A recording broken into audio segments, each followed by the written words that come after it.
இருக்குமே நான் சொல்றேன். இப்ப நம்ம போகிறோமே, இதுதான் உண்மையிலேயே ஆசீர்வாதத்தின் பாதை. ஒரிஜினல் ஆசீர்வாதத்தின் பாதை. இந்த பாதையில நீங்க போயிட்டீங்கன்னா, உங்களுக்கு வரக்கூடிய ஆசீர்வாதத்தை யாருமே எடுக்க முடியாது. நீங்க சொல்லக்கூடிய ஆசீர்வாதம் என்பதெல்லாம் டெம்பரவரி. புரியுதா உங்களுக்கு? இஸ்ரவேலர்களுக்கு உபாகமத்துல ஆசீர்வாதத்தை மோசே சொன்னார். ஆனா சொல்லிட்டு சொல்லுவாரு, தப்பு பண்ணா இது போயிடும், தப்பு பண்ணா இது போயிடும்பாரு. உன்னை தேசத்துல கொண்டு போய் நாட்டுவேன், ஆனால் எனக்கு பிரியமில்லாத காரியத்தை செய்தால் இந்த தேசத்தை விட்டு உன்னை துரத்தி விடுவேன் அப்படிம்பார். அவங்க சொன்னது எல்லாமே டெம்பரவரி. ஆனா இப்ப நம்ம பார்க்கிறோமே, இது எதுவுமே டெம்பரவரி கிடையாது. இது ஒரு பர்மனன்ட் பிளெஸிங்கான பாதை. இதைத்தான் எல்லா ஊழியக்காரர்களும், வேதத்தில் உள்ள எல்லா பரிசுத்தவான்களும், எல்லா ஆவிக்குரியவர்களும் கடந்து வருகிறது. இதுதான் ப்ராசஸ். இன்னைக்கு நிறைய பேர், நீங்க பைபிளை யார் வேணா எடுத்துக்கோங்க, யார் இந்த ப்ராசஸை கிராஸ் ஆகலன்னு சொல்லுங்க. அத்தனை பேர். யோசேப்பே எடுத்துக்கோங்க, கொண்டு போய் அடிச்சாச்சு, வித்து போட்டாச்சு, எங்க கொடுத்தாச்சு அப்படின்னு பாத்தீங்கன்னு சொன்னா முழுவதுமாக கொண்டு கொடுத்தாச்சு. அவரை போர்த்திபாரன் வீட்டில் கொண்டு போய் கொடுத்துட்டாங்க. கொடுத்துட்டு அதுக்கப்புறம் அவர் வெங்கிய வர முடிய அடிமையா வித்து போட்டாச்சு. அவ்வளவுதான், எல்லாம் முடிஞ்சு. கடைசியான அடிமையாயிட்டு அவர் அங்காயிட்டார். மொர்தெக்காயை கொண்டு போய் ஒப்படைச்சாச்சு.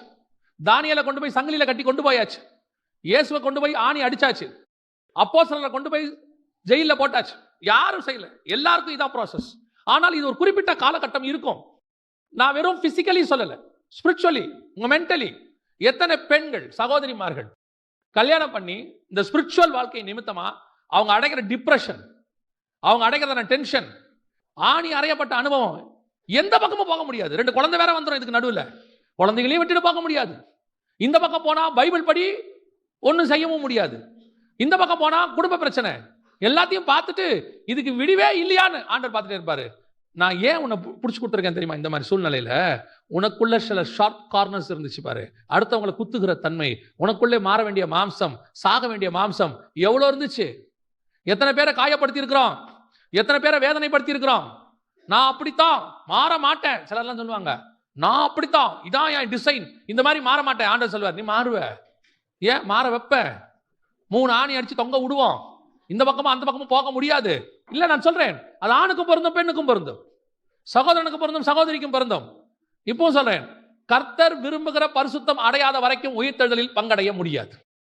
நாம விரும்புகிறது வேற, என்னுடைய பரிசுத்தத்தின் அளவு வேறு, தேவனுடைய அளவு வேறு. ஆண்டவர் பார்த்துக்கிட்டே இருக்கிறாரு. அநேகருக்குள்ள அந்த பெருமை, படிப்பின் பெருமை, நானுங்கிற பெருமை, ஜாதி பெருமை நிறைய உள்ளுக்குள்ள இருக்கே. ஒரு இடத்துல கர்த்தர் அப்படி எல்லாத்தையும் ஒட்டைக்கிற இடத்துக்கு கொண்டு வருவார்.